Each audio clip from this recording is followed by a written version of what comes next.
While I'm waiting for the man himself, I would like to just let you guys know what's going to happen next. I'm going to get a chance, and I'm quite thrilled about this. I'm going to get a chance to talk to who I've been referring to as the man himself. He's actually the one who is in a big way responsible for KORG moving back towards building and creating analog synthesizers. He's the guy behind the monotone, the volcas, the minilogue, and also some famous reissues like the Odyssey in 2015. And I think I mentioned that machine a couple of hundred times today, the ARP 2600M. He has been responsible for those machines coming back and becoming available for us guys. He's been the chief engineer of KORG Inc. in Tokyo for quite a few years. And just, I think, 1.5 or 2 years ago, KORG Germany, which is a complete subsidiary of KORG Inc. in Tokyo, was founded in Berlin. And he has been the CEO of that company since in Berlin. He basically built his own little lab. And I'm just going to wait for him to materialize like this, because I've got quite a few questions about his work there and the way he looks at music, the future of music. And he's had quite an interesting career, so I'm quite looking forward to being able to ask him a few questions. There he is. Hello. Can you hear me? Hello, yes, Tats. Can you hear me? I can hear you well, thank you. Okay. So I've just introduced you in very, very long sentences. Everybody knows all about you. This is Tatsuya Takahashi from now Berlin. Yes. You're sitting in your lab at the KORG subsidiary. Yes. To be specific, in the studio of our new, I don't know what to call it. Lab is probably the best word. Office at times. Studio, atelier, whatever you want to call it. It's a place where we've started to build some things since we started this company. Amazing. So great to have you. Yeah. Great. Looks interesting. It's great to have you. I've told the guys a few things already about you and what you've been doing in the past. But before we start talking about the future and how you imagine the future of music and your work, I would like to ask you some questions starting at the very beginning, because I've heard a few very interesting things about your career. And I'm just going to check on them like bit by bit. Fact checking. If you don't mind. Let's see what happens. Well, I heard that you had your very first encounter with voltages as a source of sound fairly early on in your life, basically as a child already. That's very unusual. So I'd like to know whether there was like a certain machine that initiated everything or somebody who introduced you to that world. How did that happen? Oh, well, before I got into sound, I was very much into electronics. I was into, as a child, maybe, I don't know how old I was, maybe like 7, 8, I was begging my father to buy me batteries and light bulbs and very simple circuits, battery and a light bulb, that's where it all started. But it took a while until that kind of progressed into making sounds. It actually took, I think I was maybe 12 when I first heard the sound of a circuit. I think it was something as simple as a 555, which is a timer chip connected to a speaker and a capacitor that controls the frequency. And I heard a square wave and blown away by it. Very simple, but amazing. But yeah, just captured my my motivation to learn and explore more. Amazing! It's an amazing thing that you were able to detect that at that young age, I think. Would you then describe, because you create machines that make sound, you're a musician. Would you describe your approach to music as based initially on an interest and a fascination for electronics? And do you think that's a different kind of approach than, say, somebody starts off playing the guitar or piano? Oh, yeah. Very nice question. I sometimes get asked this. I mean, do you consider yourself, like a creator or like a musician as opposed to an engineer? If someone asks me that, I always just say, oh, no, I'm an engineer, because that's my main body of work. I've made more instruments than music in my life. So I'm inclined to say that. But I think the truth is that I don't think there's much of a distinction, really. If you base it on like, how many records have you released? How many products have you released? It's, very, it's not superficial, but that's one way of thinking about it. I like to think about it in terms of when you create an instrument, it's very much similar to making a piece of music or making a sound or a soundscape, or it doesn't have to be a song, it's this act of creation.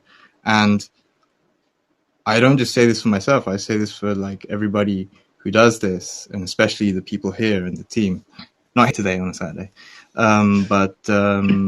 You really feel this resonance, this kind of mode of creation that is the same, whether you're making music or making technology to make music.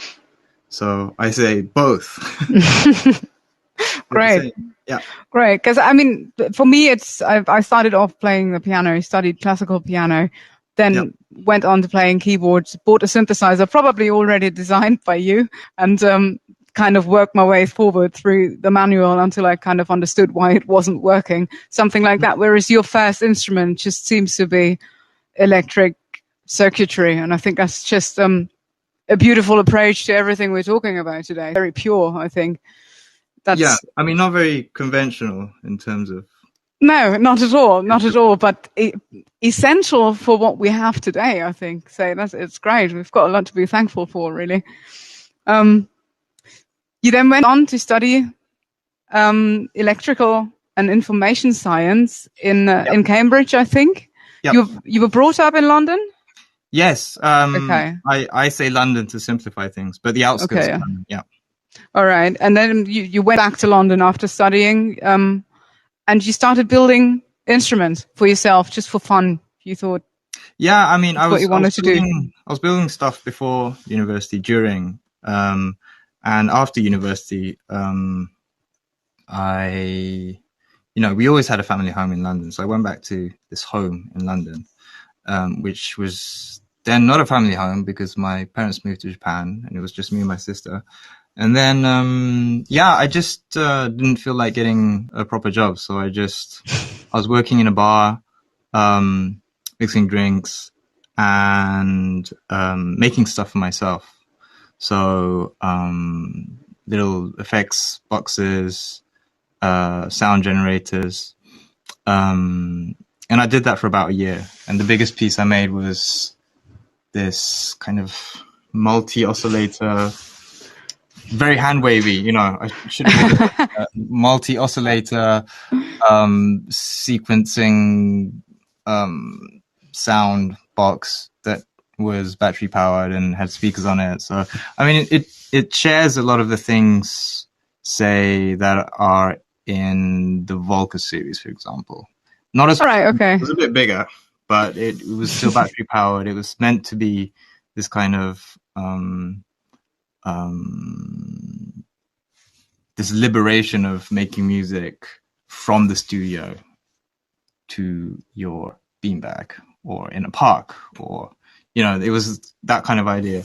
And actually, that was the design that got me the job at KORG, because after a year I was like, well, actually, maybe I should get a job. And this company, KORG, seems pretty cool.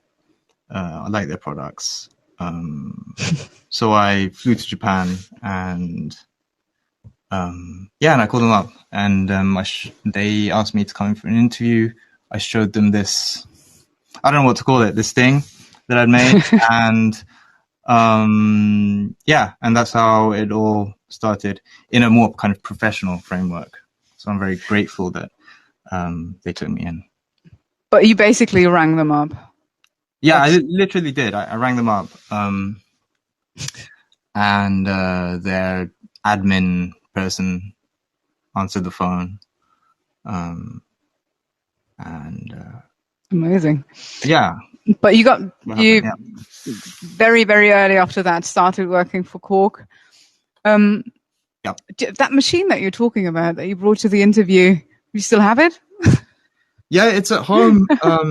It's in the cellar. Really? I haven't switched it on for a while. It still works. Maybe it doesn't, because they're all like hand etched PCBs, and if you don't wash them properly, they deteriorate quite quickly. I don't know. I should try it though. Yeah, I think so too. Be interesting. Let us all know. Yeah. Do you then remember the first products you were and projects you were involved in at the KORG company? Yeah, of course. The first one I worked on was the Micro KORG XL. But when I joined, which was in late 2006, I think, it was already mostly kind of spec'd out, which means that all the features were very defined. The industrial design was pretty much there. The whole kind of the architecture was there. So I was kind of dropped into this kind of half-developed project, and I did like a tiny thing on it. I did like the display board or something, something very small. As is typical when you're starting as an engineer, you get like small tasks to do and you do it. And then it so happened that the main board was going so well. So they were like, okay, you've done that, but maybe do the main board. So I worked on the main board, which was amazing because I was for my instruments, I only really worked with analog stuff, very kind of, and very basic digital stuff. But this main board was, this big DSP processor and a microcontroller and, RAM buses and all this stuff. That was all very new to me. So, really exciting to be kind of inside all this technology that I didn't know before. Wow. Interesting. So that was in like 2006 when you started working. Yeah. You then became, basically the major role, actually, you initiated in a significant way KORG to go back towards building analog synthesizers. And they have, from what I don't remember, but I know and have heard about analog synthesizers as these unaffordable studio instruments that were basically, just for extremely professional use, not for your everyday keyboard player. They were unaffordable, heavy, you couldn't move them around. The analog synthesizers that we're looking at today, and which you initiated in a very big way, they're basically, some of them even portable. They're very affordable and accessible to everybody. Was that something that you describe as a main mission to give analog synths back to the mainstream?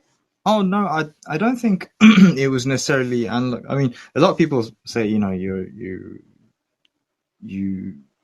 lot of people think that I'm really into analog synths, which isn't really the case. I hate to disappoint anyone by saying this, but it's analog is wonderful, but it's it wasn't, the mission wasn't to bring analog back into accessibility and availability again.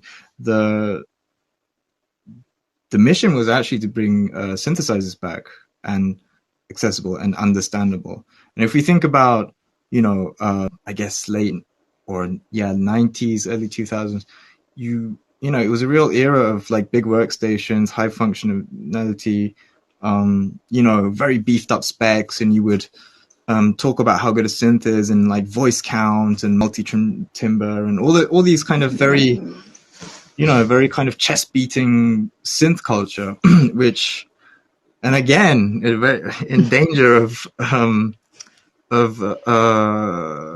negatively commenting on KORG products, but I'm not really into that kind of thing. I'm not into very complex, very grandiose instruments. And I think the mission was really about, hey, isn't making music more simple and easy? And I often bring this comparison with the acoustic guitar into conversations, and it's exactly that. It's like, yeah, you put a string on a piece of wood and you stretch it hard enough and you pluck it and you get a sound. You know, it's that simple. So yes, the mission was bringing back understandable instruments. And of course, analog was great for that, because analog has this inherent simplicity to it, which is very much like stretching a piece of string on a piece of wood. It is, yeah. A version of it, you know. So that really resonated with what we were trying to do at the time. And so we didn't even think about it. It just happened to be analog. Great. That was a great answer. I like that. Yes. You are now where you are now in Berlin is a brand new place, really, and you started building it. I have seen pictures of you with actual models of the building in your hand, so you were very much hands-on involved in the getting this place off the ground. It's the German subsidiary of KORG in Berlin. Yes. And that is quite something. It says on your homepage, and I really like that sentence, it says, our focus is on musical instruments that need to exist, which really kind of goes well with what you just said before. You wanted something that is needed and with as basically a place, something that you feel needs to be there. Can you give us a little insight in how you work and what your work looks like in Berlin? I understand that you are busy getting things off the ground. You're creating things. I don't want you to give anything away that you don't feel comfortable about sharing. But of course. Yeah. No, thank you for being sensitive to that. Yes, of course, we can't talk about everything. But yeah, you mentioned what we say on the website, and it's basically that, you know, and it always has been that, in a sense. We just got a new kind of platform to do that here now in a different way. And it is really about thinking before we put the next, you know, synth out, or before we put the next effect box out, before we put the next whatever out. It's really important, not just for us, but for companies in general, to rethink, do we do that because it's what we do, or do we do it because it's needed and it's necessary for the world? So that's one thing that's continuously important to my work, and I think it should be to a lot of other companies and the rest of this KORG group. And it's not always easy to identify this. And what we're doing here is trying to do that in a way that is different to the way it's done in Tokyo, for example. So it would mean things like more explorative research. It means things like more hands-on building. I don't know if you can see, like that pavilion behind is the workshop, and we have like a CNC machine in there. We're oh God, we're growing fungus in there. That would have been my next question, but yeah, right. Because, you know, we're just like daily making stuff, building stuff, very much hands-on, you know, before with minimal bureaucracy. You know, that's the idea of this place, is that before we actually put stuff down on paper and say, hey, this is the next big plan for the next big project, you know, that's going to change the world, we say, no, we just build it first, and then we see what happens. And you look fairly independent there, so you can do all of these things in-house, like from scratch. You can build things. Yeah, everything. That's the and we got two hands-on a bit too hands-on with the building of this place as well. So me and, my partner who we run this place together, me and Max, we were basically just building this place with the builders for quite a few months last year. And yeah, it's great. It's great to be in a place where pretty much where like how everything is made. It's amazing. I know where all the cables are running in the concrete under the ground. I know what material they built up the studio walls with. I know how all the ventilation works. It's a really kind of very intimate relationship to have with a place, and that kind of carries through into the way we think about instruments. We like to know things inside out. We like to know the origins of the materials that it's made from. We like to know how it reacts over time. How will it look like in 10 years' time, 20 years' time? These are all these things that kind of run through and is a continuum across all the stuff that we do. We're fortunate to have a very small but dedicated team who shares this passion that me and Max have of building, of intuitive idea testing, of crafting, all these things that make it wonderful to build instruments. We try to kind of really keep that alive here. So yes, and we hired the team in August last year. We did a bit of setup. We have this year started to really focus on very specific projects and research themes. And so we're in this very kind of embryonic, very kind of early stage. And then, next year onwards, we'll be really getting serious about how we can put those out to the world. And what makes great. What's actually needed. Yeah. Sounds great. Do you feel in touch with, because you're located fairly not in central Berlin, but I believe in Kreuzberg? Oh yeah, I mean, if Görlitzer Park means anything to anyone, that's where we are. We're actually on Görlitzer Straße. I'd say in a sense, it's kind of the heart of Kreuzberg. Right. It's got everything that you'd expect from Berlin. do you feel the good and bad? Yeah. Do you feel in touch with the city as a kind of a musical place, a place of electronic music? Do you feel that that is shaping your ideas or your creativity or what you're working on? Does it have any effect?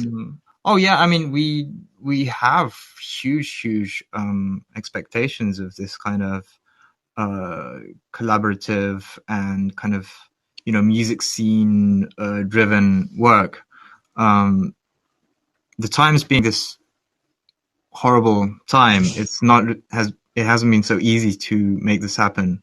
But the idea is, as you can see on our website, is that we do collaborate with local artists. We do collaborate with not just artists, developers, makers, thinkers, communicators. And I have to say, it hasn't happened to the extent that we were hoping. When it opens up, we would more comfortably be able to invite people over here and do stuff. But the primary aim right now has been actually to kind of isolate our team from the outside world and keep us safe so that we can keep building stuff here. That's been the main priority during this pandemic. And because I think building stuff really saves people as well, because it's quite easy to be just, negative and, just sad about everything that's going on. But when you're building, you're in this kind of flow state and it's amazing. And I think that's one of the primary aims of this place, is to allow everybody here to keep building. Great. So you have managed, even though in the middle of the building of it all, to install a team in your place, and you are working and you're independent basically, and that's it sounds like a beautiful unit, and that kind of leads me up to the next question. Mm-hmm. Speaking of that homepage, you guys seem to have come up with a kind of community cookbook. It's called the Pajama Cookbook, and Yeah. how did that happen? Is it a team built thing? That came out digitally in I think it was in June last year. This was before we had the team in place. So it was actually me, my partner Max, and two of our kind of pre-hire freelancers who we still work with, actually, Verena and Lydia. And we were, every day we were going through job applications. We were still working, but in our, in our homes. And we just started sharing recipes with each other because we were always cooking for ourselves. It was a time of extensive self-feeding. And we thought, should we just make a cookbook? Should we just, we wanted to put something out before, because we knew it would be a while before we could, put a product out. Obviously that takes time. So we're like, we need to kind of tell the world, that we're here. We're still, we're working, and and then we realized we were just sharing recipes in between work emails. We were just sending recipes. And we were like, we should make a book. Let's reach out to all of our friends who might want to kind of take part in this. So it became this book that, are we giving these away to the audience today? Is there a plan? Well, actually, it's available for free download. I don't know if that's deliberate. We talked about this. Oh no, we've got to do it. I've actually prepared 5 books for this. I don't know if I'm just jumping the gun here, but I'll talk with the guys later about this. Don't be I'd much appreciate one. But it's actually, just to let everybody know, it's available for download on your homepage. Yes. And check on it, and there's everything you can imagine food related is in there. Yeah, it's not very serious. It's a bit of fun. It's just about friendship and sharing a little giggle together. And I think it's worked well in that sense. It's a great giggle. Thoroughly enjoyed it. I have a last question, and it's also about food. No. A little bird told me that you are not only a great creator of instruments and musical equipment, but that you are also the official asparagus dealer of the CEO of KORG Inc., Mr. Seiki Kato. Is that true? Yes. I don't know how you know this. I don't know how I know it either. I seriously don't know how you know this, because only myself, Seiki, and maybe his secretary knows about this. So someone's been talking.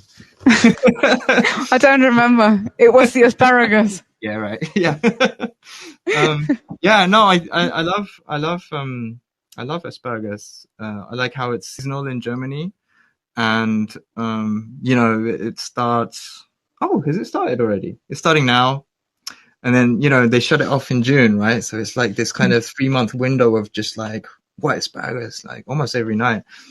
And Seiki, the president of KORG, he loves food, and I love wine, so I would like to take wine back as a gift, but he doesn't drink. So I was like, oh no, but he would love asparagus. So, and it was the right time of year. So I got a pack, not fancy ones, just from like the local supermarket.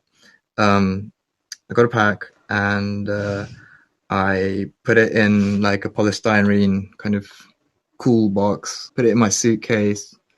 I arrived in Tokyo, and from the airport, I went to this kind of courier service. They do this kind of cool delivery thing.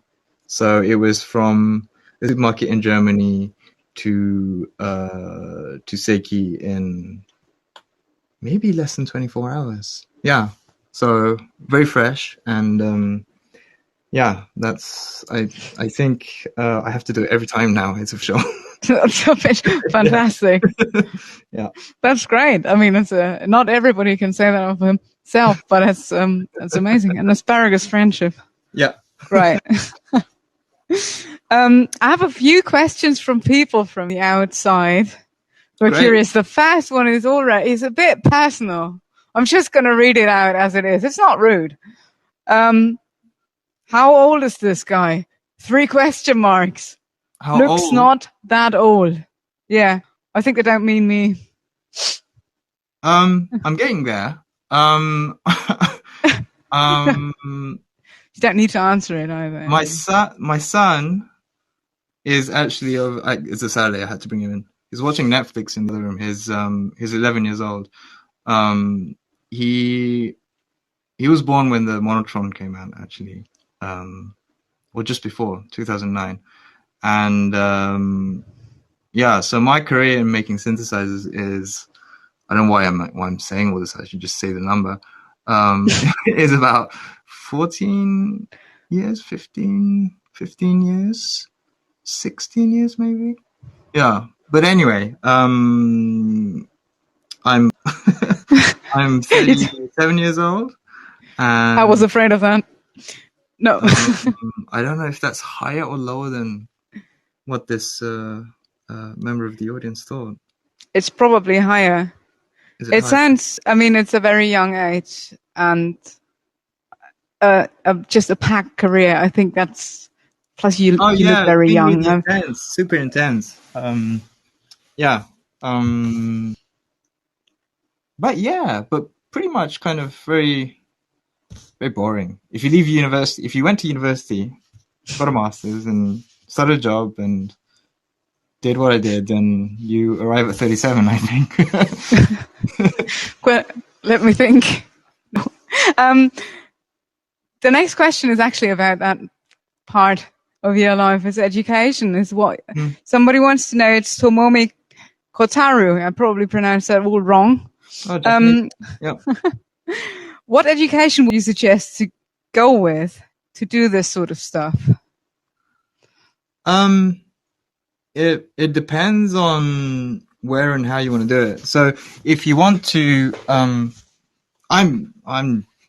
in no doubt that having a degree helped me to get that job at KORG. You know, I did electrical and information sciences. I had a master's in that, so that definitely helped. Not just on like an ability level, but on a getting a job level. It helps to have a degree, sure. Is that actually very important for making instruments? That's a different question. And for example, here in this team, we have a really wide range of different backgrounds. So we have the research type, somebody who's done a lot of research in different universities. We have like the entrepreneur type, like somebody who's done kind of not so much technical studies, but somebody who has been doing, you know, kind of business in the music industry. We will be announcing our team here very soon. We've just been very slow with the website. We've also got somebody who's done a, like me, like a master's and come to get a job here. We've also got somebody who didn't go to university at all and is completely self-taught. So there's no for a place like this, we're quite open to kind of, you know, seeing if a person is good at making instruments or not, and that's not dependent on the degree. But in general, I would say a master's, or not a master's necessarily, some degree in an engineering discipline would be very, very obviously helpful. I think that was probably a very helpful answer to what the asking person was asking. I think that was probably very helpful, yeah. Benjamin says, I think he's talking about the machine that I asked you about earlier today, the one with the many oscillators that is might be rotting somewhere. He says if you find it, do show it on YouTube. and give some inspiration to future instrument builders. Right. Yeah, sure. Oh, by the way, there's so much cool stuff going on in these kind of DIY scenes. It's amazing. And at the time, like I said, I was etching my own PCBs and acid and stuff, but now you don't even have to do that. You just send it off to supply in China, and then you have it back in like 5 days or something for a very reasonable sum. And I think all these services have really enabled people to build their own stuff. I think it's really amazing. And using like really high powered DSP ICs and all this stuff, you just couldn't do it back in the time. I feel really old now for saying this. But yeah, it's amazing times if you want to build your own stuff. Really is. But do you think that maybe the fact that you didn't have that when you were getting started about 15 years ago, do you think that the challenge shaped you too a little bit? Yeah, I guess it steered me towards a more crafty approach. Like I said, like making PCBs with your hands, maybe a more analog approach, because analog circuits you could put together by yourself. But yeah, I mean, it's still the same stuff, really. It's still like circuits. It's still resistors and currents and voltages in the end. I mean, it's all one thing, I think. Awesome. There's another person asking what he has to do in order to get a job at KORG Germany. I think you've answered that question kind of before. Yeah, I mean, I'm not sure if I'm allowed to say it. Yeah, that's it. We got loads of applications. I don't know if this person saw our job openings at the beginning of last year. But we got loads. We were completely flooded with this, and it was me and Max. We read through every single application, about 500 of them, and wow. We have here a team of 7, which means 5 hires. So, yeah, I'm not just showing off to say how competitive it is to get in here. But the thing is, we went through that, and we've assembled a really, really good team. You know, I'm super happy with the people that have ended up here. And looking into the future,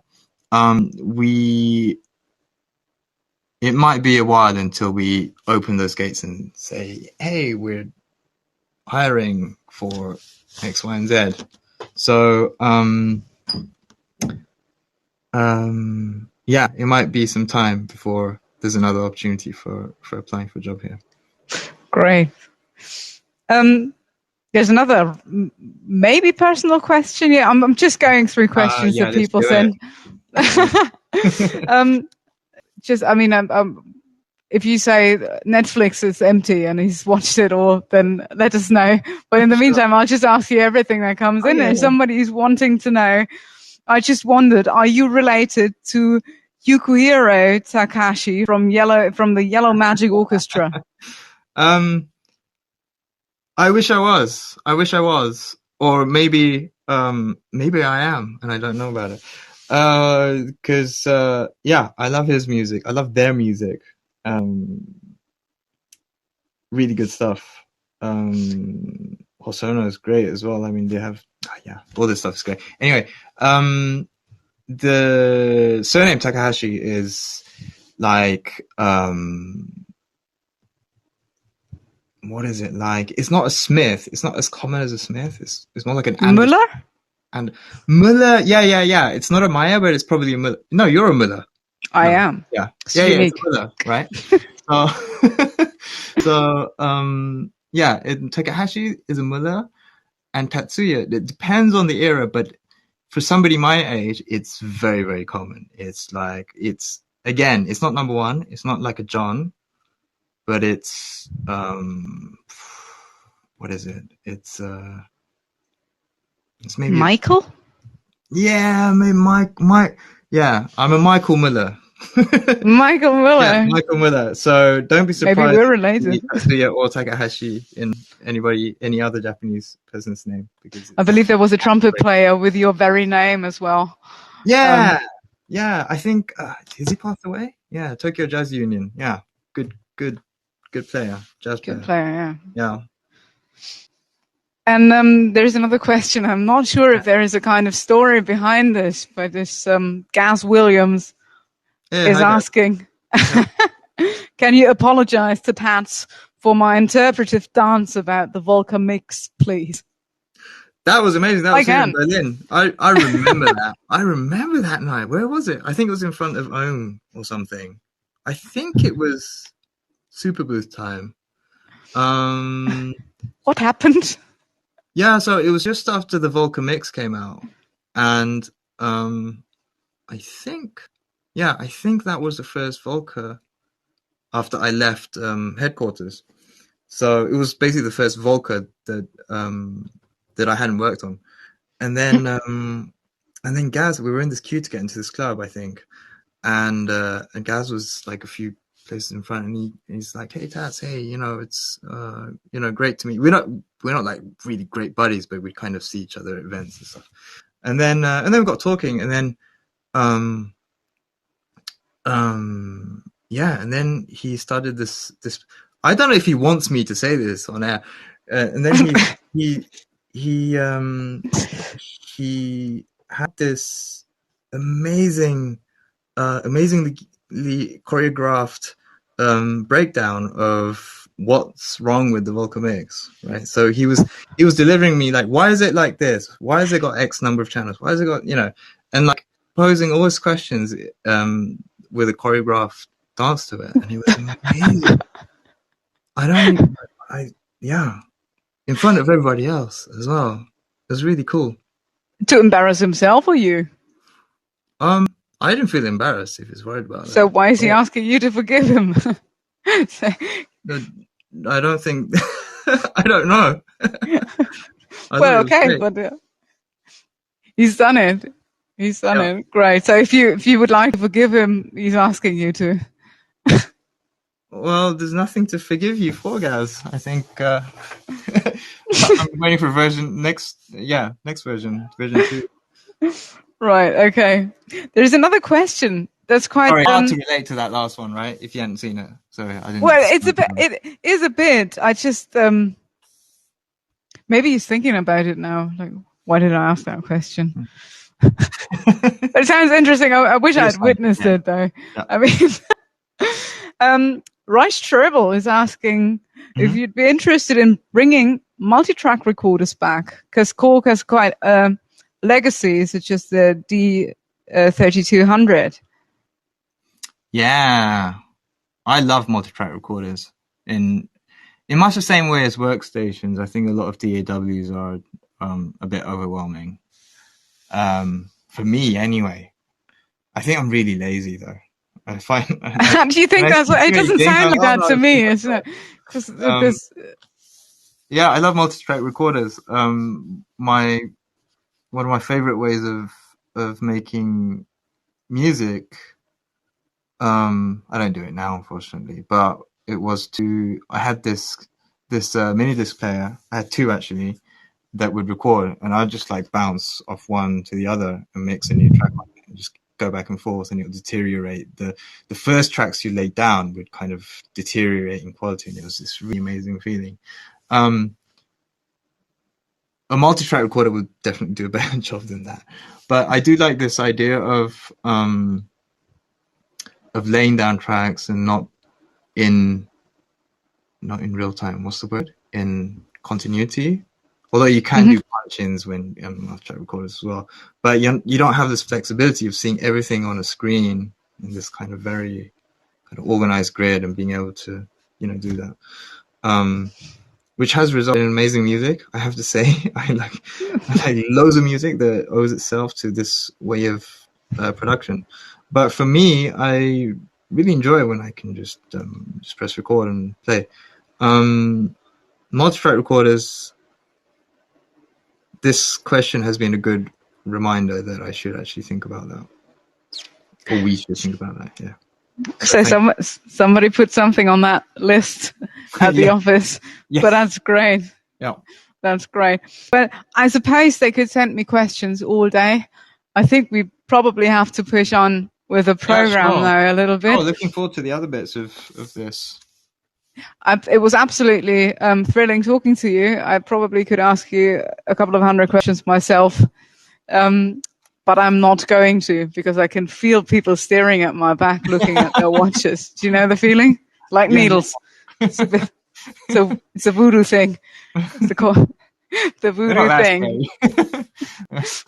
Right. So it's been great talking to you. Thanks a lot for taking the time and then taking some extra time. And tell your son maybe that he's welcome to having this little extra bit of Netflix. Yeah, we're building some stuff in the workshop now, so I'm gonna get him back on that. Yo. Yeah. But yeah, lovely to. Thanks for having me, and great to chat. Thanks a lot. Thanks for taking the time. And if you do have some time and you feel like it, remain in the chat. I'm sure there's a couple of people who still would like to ask you some question. I stay here in the comments. Well, no. You don't need to remain visible to everybody, but you can be in the chat. I can peek as somebody that people can post a question to, if you like to. Yeah, sure. Wonderful. So I say goodbye to you. We move on to the next bit, and hi to Berlin. Thanks a lot.